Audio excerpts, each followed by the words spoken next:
Saya ingin mengangkat satu cerita dalam Al-Quran, yaitu ketika Nabi Musa di Gunung Tursina. Di sana Nabi Musa berhadapan atau dipanggil oleh Allah untuk langsung diajak berdialog dengan Tuhan. Pertama kali Tuhan bertanya, "Wahai Musa, apa itu di tanganmu?" Qala ma tilka biyaminika ya Musa. Wahai Musa, apa di tanganmu? Jawab Nabi Musa, qala hiya asaya. Wahai Tuhan, ini adalah tongkat. Atawakkau 'alaiha, saya pakai untuk tetekan. Wa ahussu biha 'ala ghanami, dan juga saya pakai untuk menggiring-giring kambing saya karena menggembala. Wali fiha ma'aribu ukhra, dan untuk keperluan yang lain-lainnya. Qala alqiha fa idza hiya hayyatun tas'a. Kata Tuhan, lemparkan tongkatmu. Begitu dilemparkan, tiba dia menjadi ular. Qala la takhaf khudha sanu'iduha siratahal ula. Jangan takut, ambil lagi, akan kami kembalikan sebagai tongkat semula. Wadmum yadaka fi janahika takhruj bayda min ghairi su ina ayatun ukhra. Itu adalah bukti yang lain. Sampai pada akhirnya Nabi Musa disuruh oleh Allah, idhab ila fir'auna innahu tagha, suruh menghadap kepada Fir'aun. Apa yang dikatakan? Doanya Nabi Musa, Rabbi syrahli sadri wa yassirli amri wahlul uqdatam min lisani yafqahu qawli. Jadi Nabi Musa sendiri ketika diberi tugas untuk menghadap Fir'aun, itu ada 3 poin yang menjadi permintaan Nabi Musa. Karena Nabi Musa juga sebetulnya takut juga loh. Takut gak? Takut. Nabi Musa tuh Fir'aun ini, percaya gak? Fir'aun sekali bentak kamu pingsan. Tuh, saking berwibawanya, luar biasa Fir'aun itu. Nah, Nabi Musa juga mengatakan itu, inna akhafu an ayaktulani, ya Allah nanti saya dibunuh gitu. Nah, makanya Nabi Musa minta Nabi Harun sebagai pendampingnya. Waj'ali waziran Haruna akhi, minta diberi pendukung ini. Jadi 3 persoalan itu adalah Rabbi syrahli sadri. Pertama, dada kita harus lapang. Nu agung hampurana, sing gede pangapurane, sing dawa ususe. Hidup ini tidak akan nyaman di mana saja kalau kita tidak berjiwa besar. Paham? Besar dan kecilnya persoalan itu bukan materinya, tetapi kondisi jiwa kita. Kalau kita jiwa kita kecil, maka semuanya menjadi besar. Kalau jiwa kita besar, semuanya menjadi kecil. Setuju? Nah, ada seorang perempuan datang kepada saya menangis, menitikan air mata karena kapalnya tinggal 2, truknya tinggal 4. Saya tanya sama orang Mirat, kalau punya kapal 2 sama truk 4, nangis tak ketawa? Kenapa dia menangis? Karena dia hatinya kecil. Jadi bagaimanapun juga kita dalam menghadapi persoalan apapun, hendaklah persoalan itu diposisikan pada tempat yang sebenarnya dan jangan dibesar-besarkan. Ini jangan dibesar-besarkan, jangan ditiup-tiup, jangan digoreng-goreng Apa adanya aja kecil persoalan itu. Jadi yang membuat itu menjadi besar adalah rasa ketakutan yang terbangun dalam pikiran kita, di dalam memori kita ini. Gitu. Jadi artinya kenapa? Sebetulnya adalah kita bicara memori historis, jadi kita bicara memori juga. Karena terlalu banyak masalah, kesulitan-kesulitan dan sebagainya sampai di ruang memori itu terlalu penuh sehingga emosinya menjadi bengkak, sehingga logikanya menjadi off. Maka itulah karena terlalu banyak penderitaan yang disimpan dalam ingatannya, maka akhirnya emosinya membengkak menjadi temperamen orangnya itu. Kesenggol dikit aja marahnya bukan main. Ya kan, piring dibanting, pintu dibanting semuanya, istri ditampar. Persoalannya apa? Hanya ketersinggungan sekecil itu saja.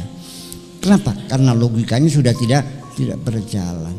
Makanya yuk sekarang mah kita belajar menyelesaikan persoalan satu persatu. Kalau bisa penderitaan ini jangan disimpan, diselesaikan, dibuang, jangan disimpan.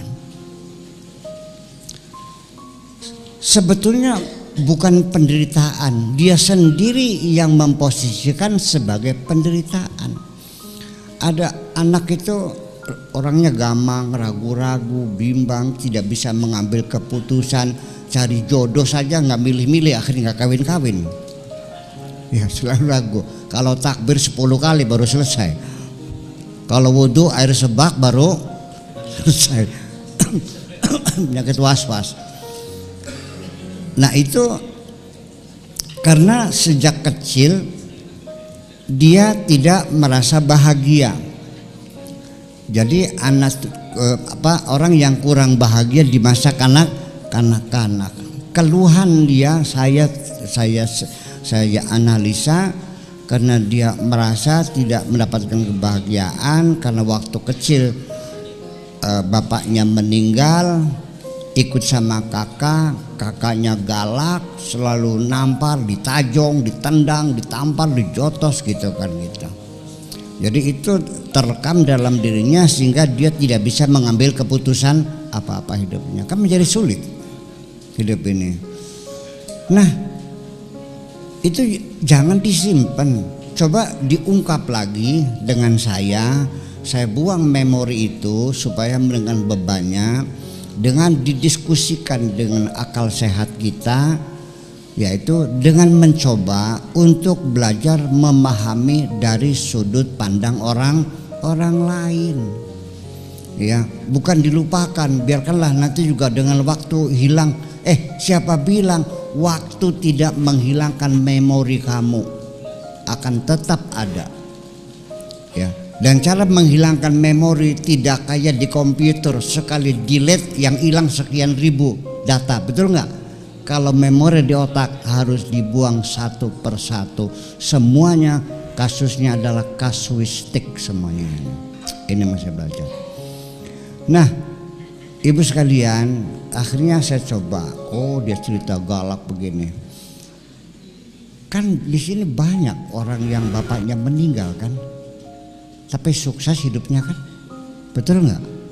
Banyak orang yang bapaknya mati, dia sukses jadi dokter, jadi insinyur, bisa berubah tangga baik, bisa bikin rumah, bisa naik haji, betul Pak Jaman? Banyak kok. Kenapa kamu begitu?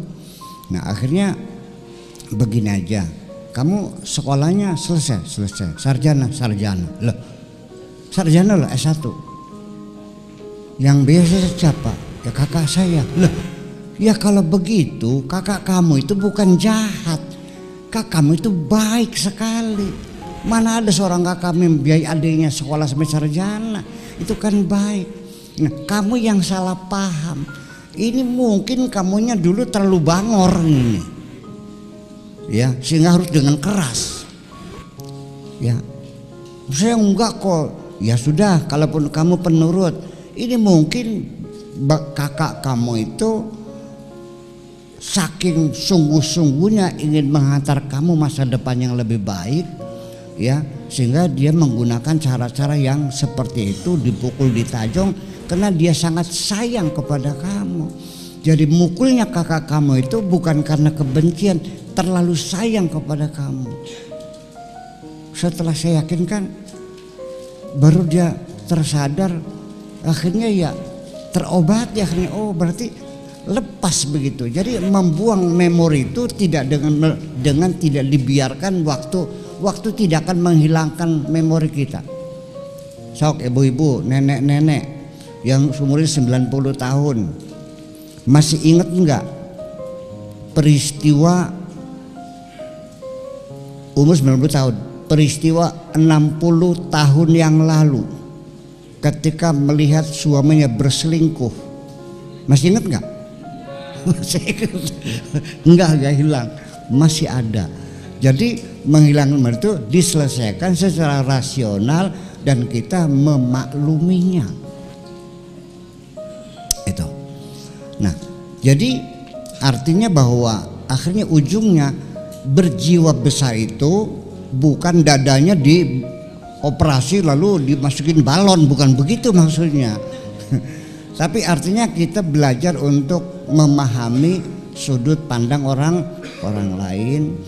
Kemudian kalau tidak bisa begitu sementara, bisa kita meringankan penderitaan kita ini dengan cara mengabaikan, ya. Orang ngomong macam-macam komentar, lah emangnya gue pikirin dah, itu bisa, ya, menghindari luka di hati. Karena bagaimanapun juga tetap saja sebagai sebagai kiai, sebagai dan ramil, sebagai kapolsek, tetap aja selalu ada komentar-komentar yang menyakitkan hati, betul nggak? Ada mulut-mulut jahil nih, ya, selalu berkomentar, mencari kesalahan orang lain. Sudah dihapus saja, dilihat sudah abaikan saja. Itu satu. Kalau kita tidak bisa mengabaikannya, ada cara lain, yaitu mengalihkan perhatian. Cari kesibukan lain, gombal-gombal yang kotor dicuci, betul.